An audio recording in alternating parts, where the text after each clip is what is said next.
dedicated to lifting up messaging in digital spaces that helps our movement. We do that by empowering everyday social media users to share strategic content in their personal feeds and reach their personal networks with tested messaging and really effective media and graphics and videos and all of that kind of stuff. And Jamie is our director of partnerships, and I'm going to hand it off to her. And Jamie's going to introduce our guests. Yeah, so this is a very timely one tonight. So we are with Greg and Eddie from Trust the Vote Project and its parent organization, the Open Source Election Technology Institute, who actually develops election systems that improve the verifiability, accuracy, security, and transparency of election administration. In short, what the Brennan Center is to election law, the Trust the Vote Project is to election administration. So tonight we have two speakers from Trust the Vote, and they are really going to kind of go over what we can expect as far as election threats over the next month, what we can do about it. So I'm going to let Greg and Eddie introduce themselves and take it away. All right, I'll go ahead and kick things off. Thank you very much, Nick. And thank you, Jamie. Very, very excited to be with you all and everybody that's on the call at DemCast. So thanks very much. Just by way of a quick introduction, my name is Eddie Perez, and I serve as a board member on the OSIT Institute. I'll tell you just a little bit of my background. I like to start by telling people that for a very long time, for the better part of about 3 decades, I have been very involved in many different aspects of politics and technology, the way a lot of people follow sports and ESPN. I have a background in political science and government many, many decades ago. Before the turn of the century, I thought I was just going to be a straight up academic at Georgetown and Berkeley. I've had a very brief stint at the Texas State Legislature. I am based in Austin. And that actually many years ago got me into about a 15-year period where I was very involved in the commercial voting technology industry in the United States. And what I actually like to tell people that was particularly important is, as you can imagine, it is impossible to be in that technology space without also learning all the nuts and bolts of election administration and partnering with all of the public servants that are working so hard to make democracy a reality. I had the pleasure of joining the OSIT Institute in 2018 as their director of product management. That's what I did in the industry. And after serving in that capacity for a while, I recently stepped away for about a year from OSET. I just returned from serving as a director of product management for Twitter, and I was leading a team of people that were specifically involved in trying to reduce harms associated with misinformation in the space of civic integrity and public health in particular. And I am pleased to be back with OSET at this critical time. And I've just the last week, after that transition, I'm jumping right back into doing a lot of media commentary and analysis. And so that's a little bit about my background. And with that, I'll turn it over to Greg. And thanks, Eddie. And thanks to Jamie and Nick for having us this evening. You know, Eddie Perez is what you get when you combine a thought leader in election land with Dos Equis' most interesting man on earth. And well, with that, I'm Gregory Miller, the co-founder and chief operating officer of the OSIT Institute. You know, just to give you a brief introduction to who we are, what we do, and why it matters. You know, I think Jamie said it well. We are to election administration what the Brennan Center, our good friends there, are to election law. We're really focused on the GovTech and improving the GovTech of election administration in a very open source manner with public technology. We're building what we call the people's voting system, ElectOS. ElectOS is to voting machines what Android is to mobile devices. And we exist really because the for-profit space is not doing any kind of innovation since there's simply no money in it. So we're a nonprofit 501c3 group of folks out of the Silicon Valley, now spread across the country, some 70 of us in total, with a global mission. We're working here in the United States as well as in Europe, Africa, Canada, to bring public technology to the administration of election. That's everything from voter registration all the way to the back end of results reporting. So while ElectOS is sort of our flagship initiative, I can give you examples of all kinds of things in our software foundry that might be of interest to you. So for example, we have an application called Vote Ready. The Vote Ready is like LifeLock for your voter registration record. So if there is ever a change or alteration to that record, you get dinged on your phone like your bank dings you with a bank charge, and you have a fighting chance to get it corrected rather than wait for a 3x5 postcard that you'll probably never receive. Vote Tracker Plus, another great opportunity for us to really advance innovation in this space using blockchain-like technology. That's simply a mechanism that allows you to independently verify after an election that your ballot was counted as cast. We can talk about that sometime if you're interested. Market's another example of an application that we are building under a large grant because we care a lot about the voters with disabilities and their ability to mark a ballot and prepare it at home when they cannot reach a polling place. And you might not realize this, but there are 35 million Americans in that category or that capacity. So that is a good example of some of the kinds of software that we're building. It's really GovTech versus civic tech.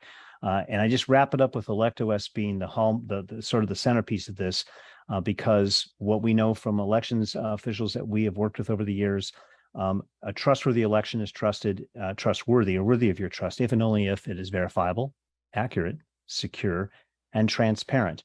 And that is called the so-called VAST mandate. But part of what we do requires us to pay attention to what's actually happening. And that's what we want to discuss this evening with less than 30 days, 28 days to go. So we've got part of our organization works in government relations and public policy. Part of it works with the media, as Eddie mentioned. And so we wanted to have a discussion, a chat with you all tonight to share with you what we're seeing, to hear from you about what you're seeing.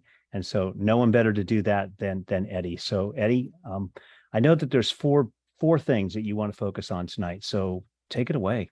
Thank you. Thanks very much, Greg. And I do, just to start off, I want to add a note of emphasis to what Greg mentioned, which is that in addition to our open source and technology mission, there are so many challenges in the election space today, as far as public education, as far as trying to bolster public confidence in the legitimacy of elections, that we're really, really leaning in more generally into the topics of election security, election integrity, and bringing to bear our knowledge about election administration and so forth.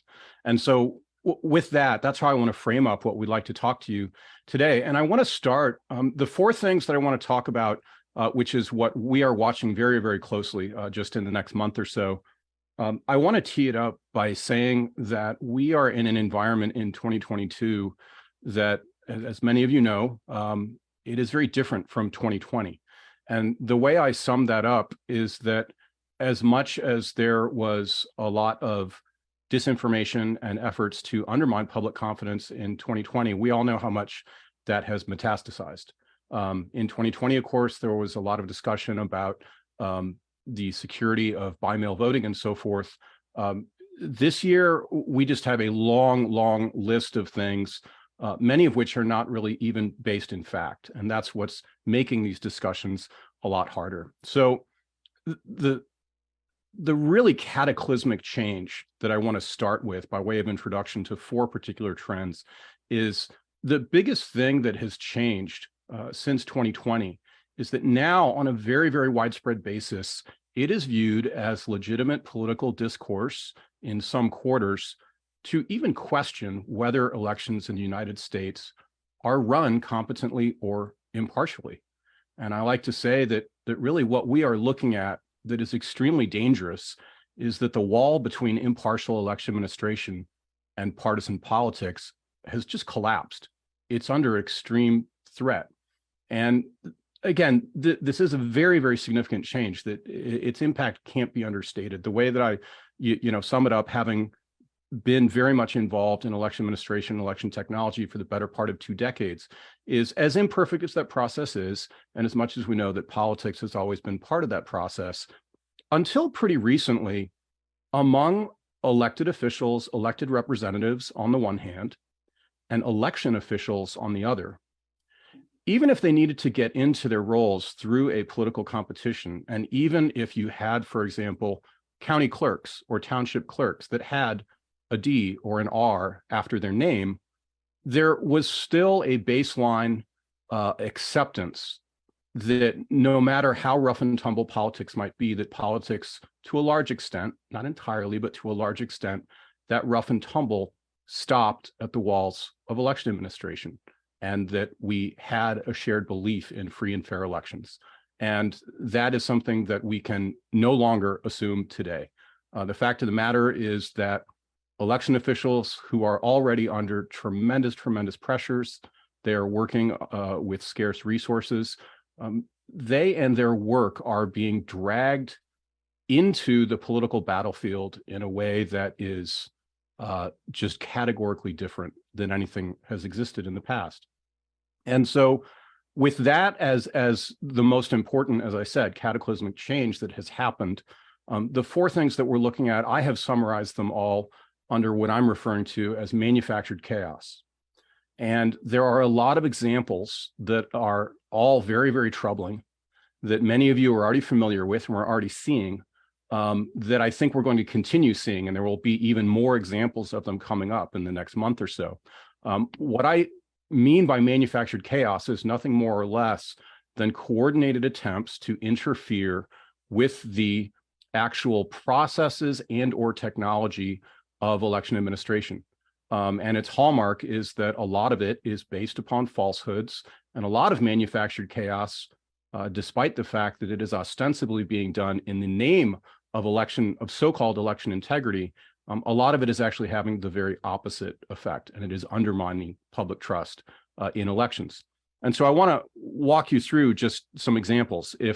If number one is the fact that we're in a different era, number two is the fact that the wall between election administration and partisan politics has collapsed, here's some examples of the kinds of things that I mean by manufactured chaos. And what's really, really important is that the mobilization of all of these conspiracy theories is absolutely having a very deleterious impact on the work of election officials. It is quite literally threatening their well-being. We know that they are being subject to harassment, intimidation, and even death threats. And there are also lesser ways that it's impeding their ability to do their jobs. So another example of manufactured chaos that we're already seeing is, and some of you might have seen articles about this, is in a variety of places around the country. Here today in 2022, election officials are being besieged with, they're just absolutely being flooded with requests to try to relitigate the 2020 election in 2022. And they are being flooded with FOIA requests, for example, that are based on falsehoods and misunderstanding of election administration. Another really, really troubling example of manufactured chaos that we have seen in, sadly, an increasing number of places around the country. It includes Maricopa County, Arizona, Coffee County, Georgia, Fulton County, Pennsylvania, is a growing number of instances of unauthorized parties, many of whom have a clear political bias, that are gaining access to sensitive election technologies that they have no business putting their hands on. That is perhaps the most stark example of politics quite literally getting behind the walls of impartial election administration. And another example of what I've called manufactured chaos that, again, some of you might be familiar with is there's some really troubling examples in different places. Michigan is one of them, where largely egged on by these political concerns, there is recruitment of poll workers who have a very particular narrative about the election and who, it appears, have a very selective desire to cherry pick what they want to believe and the narrative they want to support.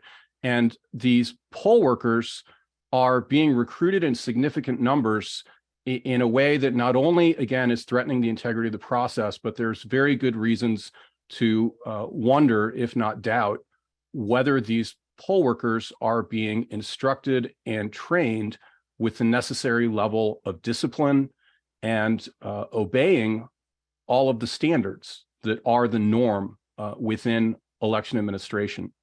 So those are several examples, again, of what I'm referring to as manufactured chaos. And one of the things that is really challenging about manufactured chaos, and I will in a few minutes, I'll talk a little bit more about some of the things that can be done. One of the real challenges that's unique about the election administration environment is that most of the policies and technologies that are ultimately going to frame up the administration of the election itself, those are already in place and they cannot be changed. Okay, this ship has effectively sailed as of, about 2 months, 6 weeks before any election. And so a lot of the work that needs to be done to protect democracy and to try to shore up the threats against impartial election administration, they are going to fall to things that have to do with education, a lot more transparency. There are some important partnerships potentially that we can take advantage of to try to debunk the falsehoods, which are really coming at an alarming rate. But to sum up, basically, as I said, if the top level concern is the breakdown of that wall of impartiality, and again, it gives me no pleasure to say that what I am calling manufactured chaos, I have very high confidence that the types of tactics that can be characterized as manufactured chaos, we don't even know what they all are. There will be more of them and there will be new ones. And I think that the biggest challenge is that in this kind of an environment, regardless of the outcomes, and I think we should all prepare for things to be quite messy after November 8th, at least for some period of time, is that regardless of the outcome, it is unlikely that everybody is going to accept the results without some allegations or some claims of the results being hacked, tampered, or rigged, either by external or worse, internal actors. And I should add as a note of extra emphasis, when I was talking about insider threats, the ones that are particularly troubling that we have seen, the most visible example was in Mesa County, Colorado, is the concerns are well placed to wonder if there might be an increasing number of insider threats from rogue election officials who have a sworn duty to behave by the professional standards of their profession. But we are already seeing instances where at least some of them have been working, again, with partisan outsiders that do not have a good understanding of election technology or of election administration. And these election officials have actually facilitated their getting access to these sensitive technologies. So those are all the kinds of worrisome things that we are watching. And again, I think one of the greatest challenges is that in contrast to 2020, when we could talk about real concrete things, you could talk about specific processes, you could talk about vulnerabilities in election technology, which can be mitigated through a lot of process and procedure and additional controls and so forth. So much of the information space today is based on misinformation or on actively produced disinformation. That is obviously a very sobering picture of what we're facing. That's the best snapshot I can provide of what we're watching closely at OSET. Before we turn to some of the actual activities that we think can be done in this environment, I just want to turn it back to Greg for a few additional comments. Thanks, Eddie. I think you summed it up really well. The phrase we'd love you all to think about seriously is this notion of manufactured chaos. And arguably you could say that this started a long time ago, but it is here. It's upon us now. And whether it really is, throwing sand into the gears of the process with all these requests or the real threats. I dropped into the chat window a paper responding directly to the issues in Coffee County that have been raised with regard to system breaches. That's probably one of the most serious things. So the claims are going to come no matter what. I think Eddie's right that it's going to be a very active time, November 9th through certification date. I will tell you that we are seeing a lot of activity at DHS and CISA elsewhere to prepare for this, but We all have things that we can do, and beyond the wall, the sand, the threats, and the claims. Eddie has talked about challenges, but there's also some actionable solutions, at least some things you all can think about that I know he wants to pass on to you before we get into some more of the granular part of the conversation with you all. So, Eddie, what do you have to add for that? Oh, you're muted, Eddie. All right, I'm back. Thanks. Before I dive into about 4 additional things that I think are actionable, I do just want to mention a couple of things for your reference. One, if you are interested in a lot more references and more specifics about the kinds of tactics that I'm referring to as manufactured chaos, and about the general problem, about the extent to which impartiality is under threat, we will drop into the chat a couple resources from OSET and Trust the Vote that may be helpful to you. I am regularly on Twitter. There's a very long thread that we're going to share with you that has a lot of those links to credible, authoritative media that can give you all of the facts. And in addition, blog posts that we're doing at OSET. So let me walk through at least some food for thought, and then we do want to save a whole lot of time to answer additional questions that you have. One thing, I know how engaged and I know how savvy most, if not all of you on this cast are. You're a highly engaged group of people. Anybody who recognizes the threats that are facing democracy right now, and anybody who believes that our democratic values and the rule of law and having peaceful transfers of power that are based on ballots cast by eligible voters, everybody who believes in those values, of course, more than pure power outcomes, and anybody who rejects the threat of political violence, every one of us has an opportunity to be educating and spreading the word about how to participate in the election to all of the people in our lives, whether they are online or whether they are not.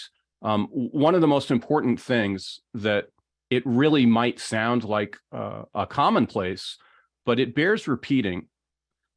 The first thing that can be done right now is we all need to do our part, and everybody who wants to defend these values needs to know that if you have questions about voting, where you need to go is you need to reach out to local trusted election officials. And those are usually, in most places across the country, it's usually your county clerk. There are some states where elections are run at the township level, and so it might be the town clerk. And another thing as well that we will drop into the chat is, in that context about getting trusted information about the election process, a related idea is nobody should assume that everybody knows all of the ins and outs of how to participate in the election. Again, most of us on this call probably do. We know the difference between by mail voting and early voting and election day, and there are many, many different avenues that can be pursued. But particularly in an information environment where there is so much information flying around, it's critically important that people understand, number one, that if you are seeking that critical information about how to participate in the election, you need to go to your local officials. You need to go to your local officials. Even well-meaning people on platforms like Twitter that are trying to provide helpful information are not always aware that from county to county, and certainly from state to state, the policies, the rules, and the boundaries of what is allowable and what is not, it's going to change from place to place. And so it's really critical that people understand you need to rely on your local election officials. And I'll mention more later the role that we have to play in preventing the spread of disinformation, or I should say misinformation, because again, these are examples where even well-meaning people might give people the wrong information. Just be very, very aware that before you are spreading or sharing information about particular election policies and processes and so forth, make sure that they are tied to your local area. So that's number one. And again, we hope that you will see and share a lengthy thread that we have about what it means to make a plan to vote and how to do it. And it really is critical that if people learn the answers to these questions in advance so that they're not trying to make decisions about where do I go vote, how do I go vote, am I doing it at the last minute, and potentially making wrong assumptions about how you're going to be able to participate. That's why it's so critical to make a plan ahead of time. And there's also a reason that voting early can be so critical. It can really be a critical part of helping to reduce chaos right after Election Day. So that's number one. Lean on your trusted sources, make a plan to vote, educate your friends. The second thing that I already mentioned, I was mentioning this specifically in the context of voting information, but more generally, we all have a part to play in trying to curb the sharing of misinformation, or worse yet, disinformation that we may not recognize. So the second thing that I want to point out is that everybody really does need to slow down and think very carefully about sharing election information online. You might be unintentionally spreading information that's not factual. The third kind of to-do that is actionable, that particularly in a group as diverse as everybody that is on this call, and particularly given many of the skills and level of engagement that you have, election officials face a very difficult challenge insofar as they need to obviously run the election, which is complex. There are multiple layers of policies and procedures that they need to implement. They have deadlines. As I mentioned, they have scarce resources. And at the same time, that they're simply trying to ensure that the trains run on time, so to speak. The biggest challenge, and I think most election officials today will tell you that nothing is more difficult than trying to fight mis and disinformation at the same time. And so the third thing that I would say is any of you that are potentially in a position to, at a minimum, build relationships with your local election officials, or even better, to facilitate relationships between election officials and responsible journalists in your area.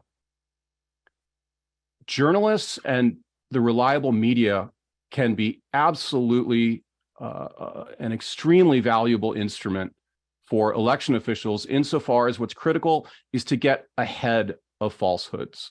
And I will generally say that, particularly given the scrutiny that they're under, and given the fact that election officials are so frequently underwater, so to speak, again, they're just busy trying to make the election go. I think there's a lot of election officials that have some misgivings or some anxiety about getting the support from the media.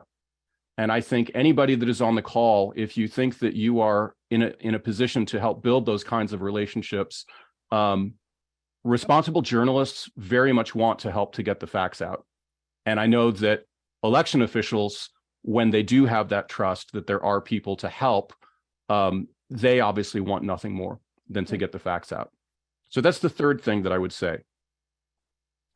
The fourth thing that I will mention as far as what's actionable and so forth, and it's somewhat in the same vein, is for any of you that potentially have relationships with the media, whether they are direct, whether they are indirect, one of the things that goes without saying, and that I'm telling to journalists all the time, is that the descriptions of election procedures and the outcomes that are being described that are worth the time of journalists are those that come from trusted election officials. And so anything that you can do, particularly just as somebody that is potentially participating in some of these platforms or on Twitter, if outlandish claims are starting to trend, all of us can potentially ask ourselves, what can we do either by way of communication or by way of getting in touch with election officials so that people can get the facts early? Because one of the most effective things that can be done in this information environment is when falsehoods, and again, whether the claims are based on a lack of understanding, whether it is genuinely misinformation, or whether there are coordinated efforts to sow disinformation, getting ahead of those claims early and pre-bunking them. I'll give you an example. Many of you are probably aware on Twitter, for example, that if you go to the Explore tab, Twitter, for example, has what they call Twitter moments. And these are sort of curated examples where social media platforms are able to play a role in identifying more credible, more authoritative sources of information that can be elevated. And again, if that can be done in advance, or at least to some extent, before these false claims are really spreading like wildfire, that can be a critical part of it as well. I know, well, I shouldn't say I know, because I'm going to be more optimistic than that.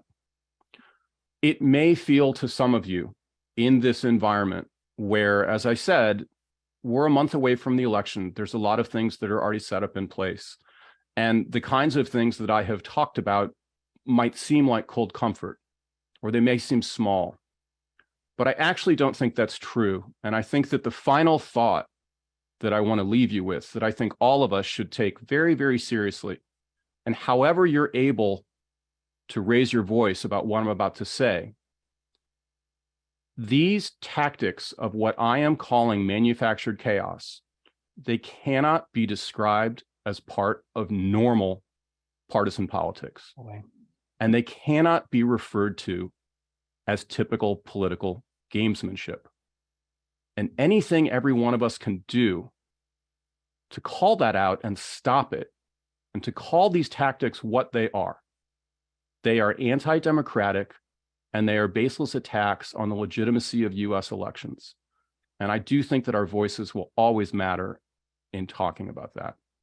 And with that, I'm going to turn it back to Greg, and we will get to many of your questions and more discussion momentarily. Thanks, Eddie. And I love the interaction I'm seeing in chat. So many good questions coming up in comments that couldn't begin to address them all. But the first thing I do want to say to you all is that one of the reasons that we were so excited and privileged to join you this evening is to sort of tell you about us. We are a well-kept secret, I'm afraid, and not intentionally so. Well, not entirely intentionally so. There's been some reason for it. Most of it's around the work that we're doing to build public technology. As you can imagine, there's some commercial vendors who aren't overly thrilled with that concept until they realize that they too could adopt that transparent technology just so we could get to a better place by eliminating the black box and move to a glass box when it comes to casting and counting ballots and all the things that go with administration of elections.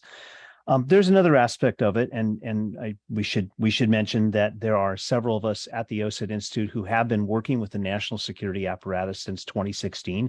A couple of us on a classified basis, which kind of provides some guardrails to our conversation. But the point of it is that we're here to be a resource to people, to tell you to the very extent that every extent that we can what's going on. And so, for example, for some of you who keep asking about CISA and HS, I can assure you there is indeed a war room. There is indeed a lot of effort going on there to track things. The challenge now, and I think the point to really hammer home with Eddie's comments here, is we're no longer really looking beyond the perimeter at foreign stuff. And we're always vigilantly monitoring that. We're not, but what I mean to say is we're not only looking to the foreign line or external threats, we now have to look at internal threats. And that sort of just gets back to that whole point about the wall collapsing. So just a reminder about our cause. We are here, the mission, literally the mission statement here is to increase confidence in elections and their outcomes. And that mission for that cause is the people's voting system, or what we call ElectOS. And we're doing that via open source software. So of the 70 people that we have, we've got a bunch of people in government relations and public policy. We got folks in national security work, and we have a whole bunch of folks who are architects, engineers, and software designers and developers who are thinking through the hard questions about how do you build truly verifiable, accurate, secure, and transparent technology that is our property, we, the people. We should be providing this public infrastructure, not three vendors who control 90% of America's voting infrastructure and 75% of the global infrastructure. Let that one simmer for a bit. So, part of our work is government relations, public policy, national security, and education. And that means listening. And so I think we would love to ask Nick and Jamie if we can open this up to a conversation now, because we learn from you and we want to be here for you as a resource. And that one last point I should make about that. We have an ongoing media partnership with NBC Universal. You're probably not aware of this, but we are the folks behind the scenes, off the camera on this 28th floor between MSNBC and NBC and the decision desk working with John Lipinski and the whole team there to provide this kind of domain expertise when any reporter anywhere in the country says, hey, this just happened. Is it real or not? What do we know about it? We also do on-camera work, both Eddie and myself. And so to that extent, connect with us on social media, DM us, whatever. We want to hear what you're hearing so that we can make sure that we continue to keep this conversation going on top and it's properly covered and reported by the media where there's credible things to look at. And lastly, I would just say with that regard too, don't overlook Eddie's remarks here about this. Call these tactics what they are. They are trying to just completely derail and disrupt the election because it's the only thing they can do, and it's not pro-democracy. And I believe everyone here in this call today is pro-democracy. So we'd love to hear from you about that.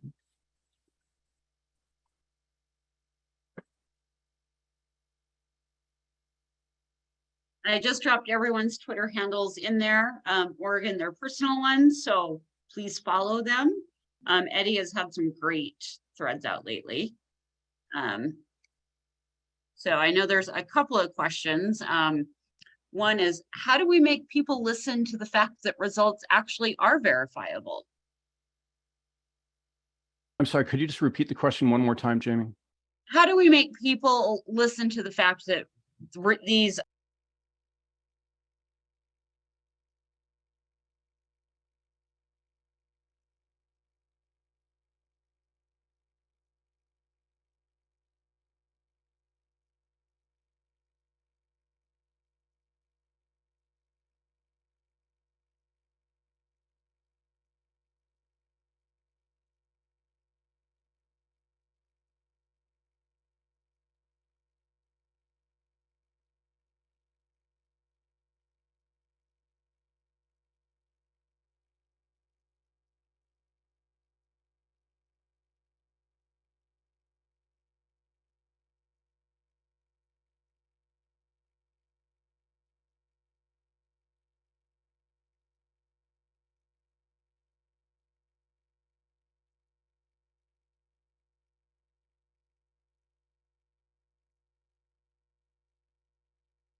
election results are verifiable?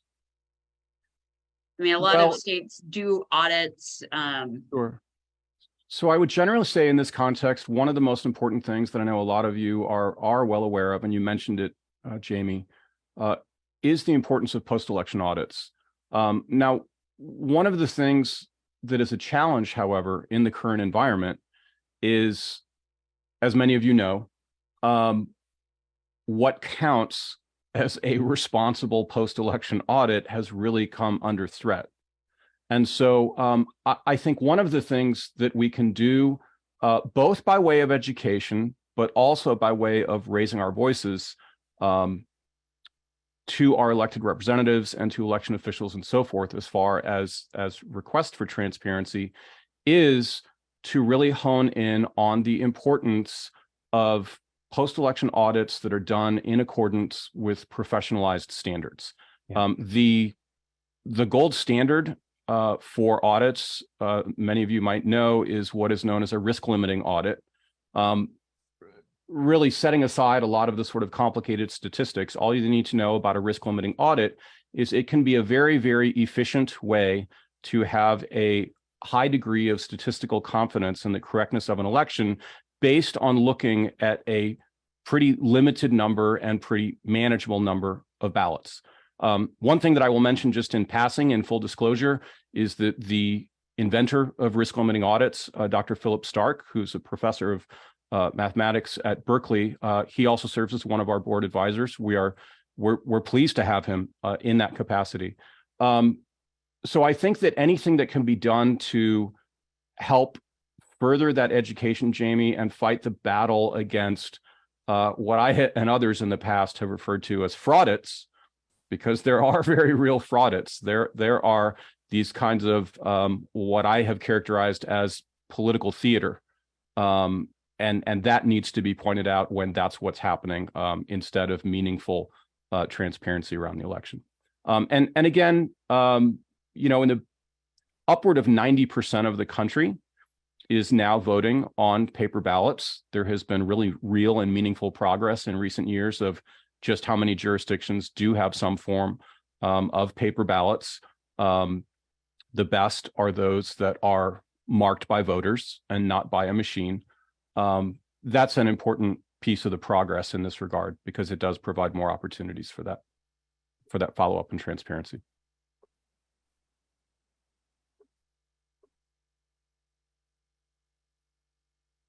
And then we have another question of, can you go into a little bit more detail about how to find and approach, and most of all, support local election officials? There's so much variance by state and jurisdiction. It's often not simple to learn how to contact them, and a real challenge how to figure out how to approach them, particularly now that so many are under threat. No doubt. Yep. Greg, do you have some thoughts on that to start? Yeah, no, I'm wishing a couple of our former election administrators in our team were here to talk about that, because they're in the trenches on the front lines of democracy dealing with that. Eddie, I'll pass it back to you. And we know that it has a lot to do with approach. And right now, with 28 days to go, they are inundated and circling the wagons because the signal to noise ratio is so completely out of whack right now that it's a challenge to get through. Yeah. The main thing that I would say, well, the top of mind, it's not the main thing, because of course, not all, one of the things that's really interesting and very diverse about just how decentralized the US's system of election administration is we have county clerks that are working in tiny jurisdictions where they may have hundreds or just a few thousand registered voters. And then, of course, we have massive metropolitan areas where there are millions of votes.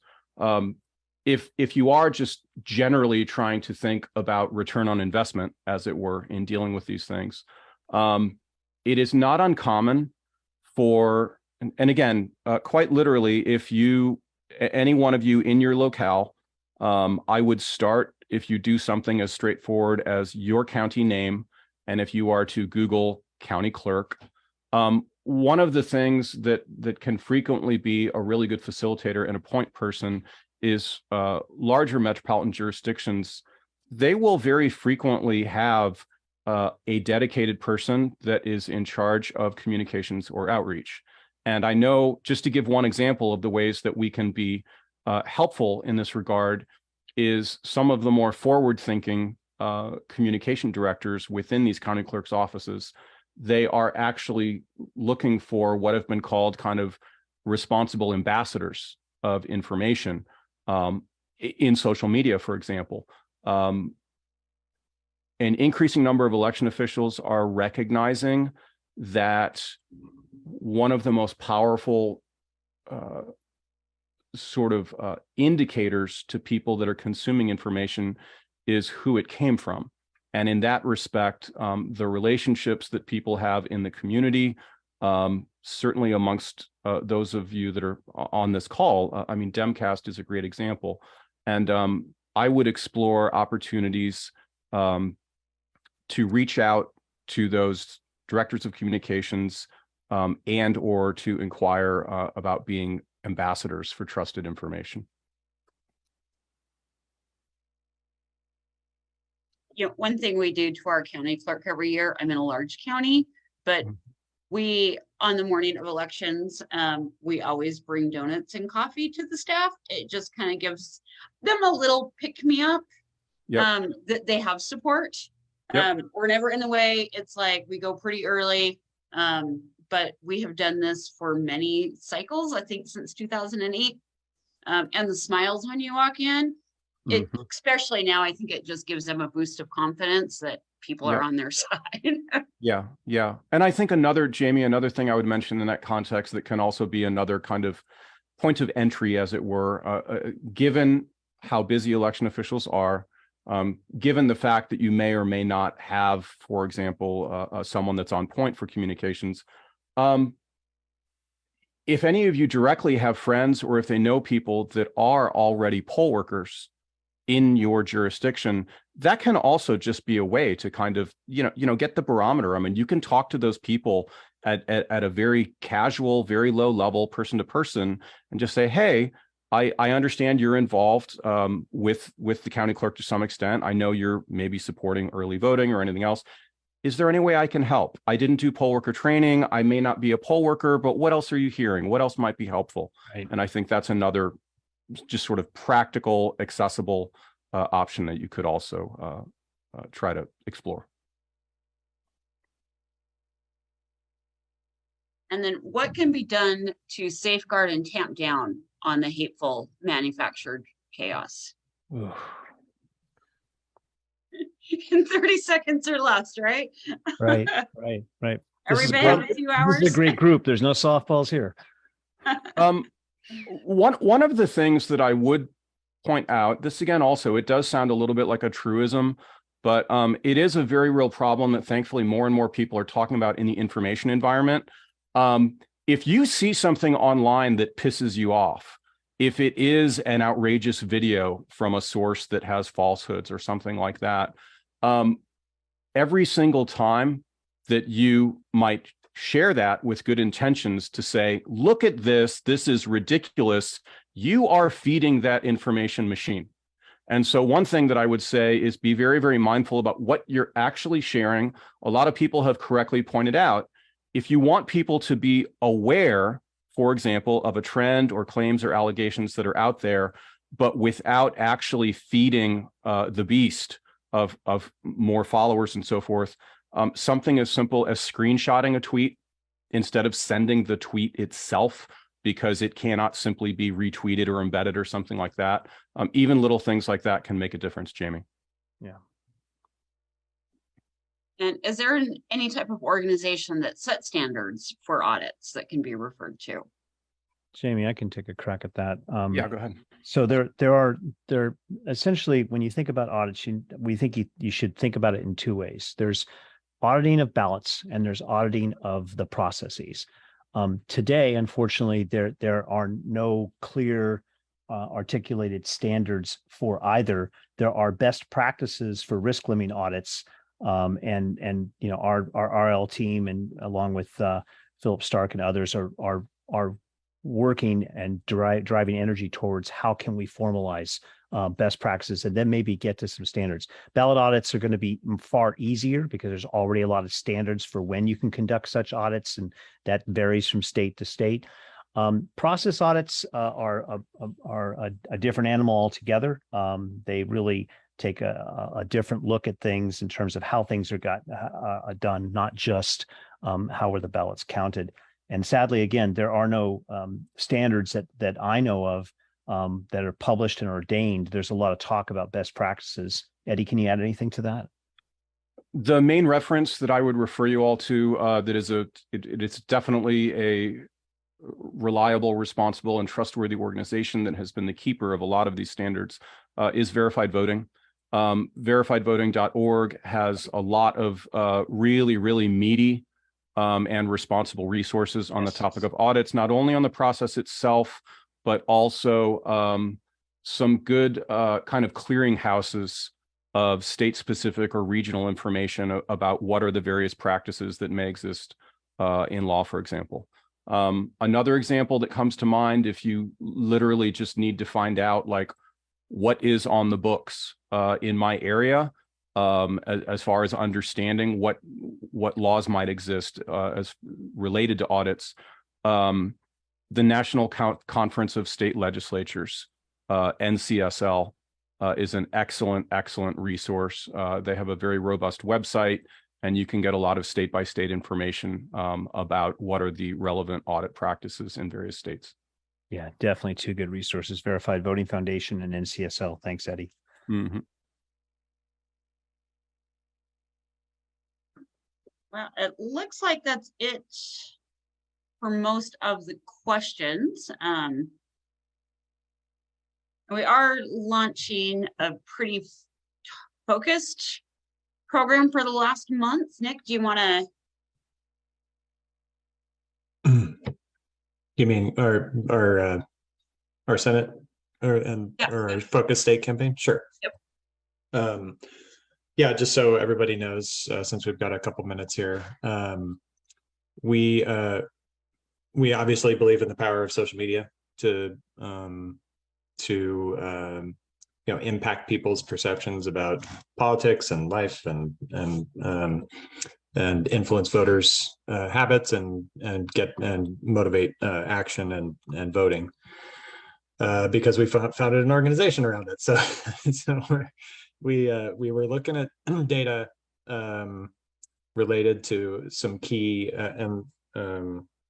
Senate races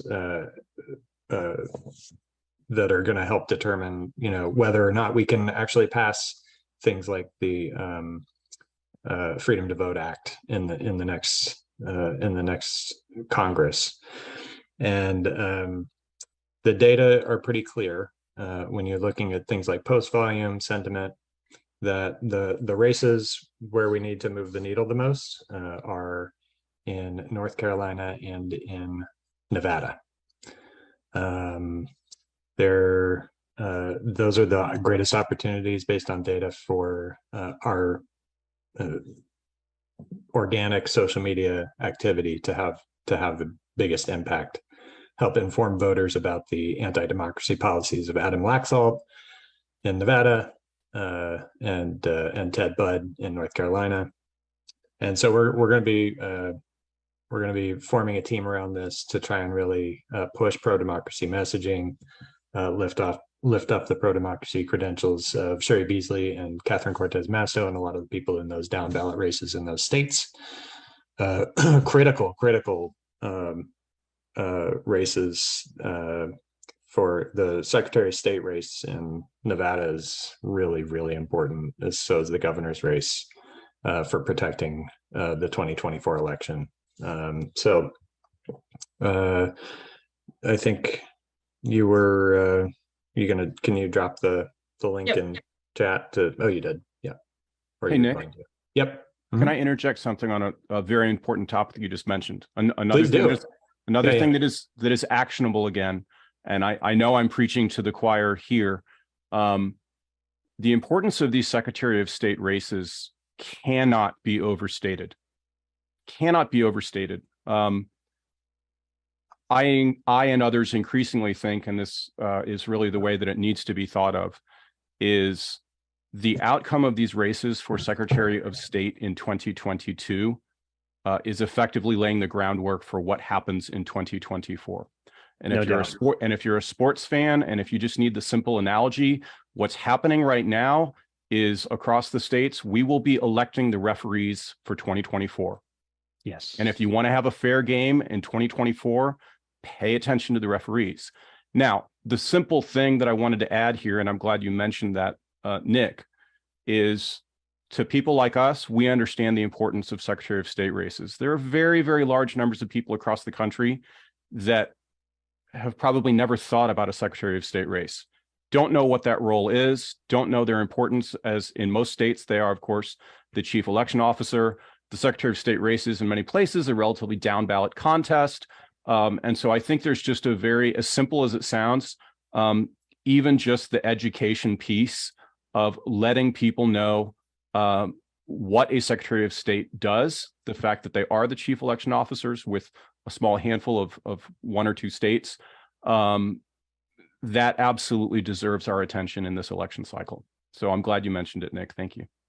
Yeah, that's huge. Thanks, Nick. Yeah, and we actually have Twitter rooms. We literally call it Protecting Democracy, that focuses on governors, attorney generals, and secretary of states. So I've dropped that link if you guys want to join. They have been some of our focus states from the beginning. Yep. So Thank you. Yep. So we all have a hand in helping to make sure that the pro-democracy outcome happens in these critical races. So thank you all for joining. And looks like maybe a couple more questions have rolled in, Jamie. We've got a couple minutes here. Sure. yeah, well, we've just got one about a congressional race. So I'm answering that. Okay. And then should we be calling out ISLT more aggressively with fear-based memes and messages that kind of like Republicans did with CRT? I'm not sure what ISLT It's is. the independent state legislature Okay. theory. Theory. Oh, The yeah. SCOTUS, the Yes, SCOTUS okay. case that's coming. I've never heard the abbreviation, so. That's the first time. You're not alone, Jamie. I'm Yes. well aware of the dangers posed by that theory. But no, I hadn't heard the acronym. Definitely, my voice, yes, another great example of something about which there needs to be greater awareness. I just the other day did a tweet and I was sort of like, you need to ask yourself when you're voting for these positions, whether it's governor or secretary of state or anything else, people need to ask themselves, are you comfortable electing a person that would find it acceptable to quite literally overturn and override valid cast ballots from voters in the name of some other outcome? That's what we're talking about when we have the independent state legislature theory. Yeah, I mean, and what happens in this election now? If the Supreme Court, rules the wrong way on that one, what happens in state legislature elections in this election are going to be exceptionally determinative in 2024. Yeah. So if we're going to talk about it, now's a good time to talk about it. Well, and especially with the gerrymandering cases as well. So if it's Right. And Nick, to the extent that I can pass on from our NAT security team, let's not forget there are a lot of foreign eyes keenly focused on what's happening here with using every mechanism available to them. They have never been closer to seeing the demolition of a democracy than they are right now. You witness what's happened in Italy. You witness what's happened in Sweden. You witness what nearly happened in France. What happens here, it has global implications, and that's being very carefully considered. So let's remember that our fight for democracy and being pro-democracy has some real serious implications 28 days from now and thereafter. Well, this has been the doomsday episode of the DemCast democracy briefing. No, this is so important. This is just foundationally important information. Thank you so much, Eddie and Greg, for everything that you do for the country and for communicating, being willing to come on calls with a bunch of random people to talk about it and get everybody up to speed.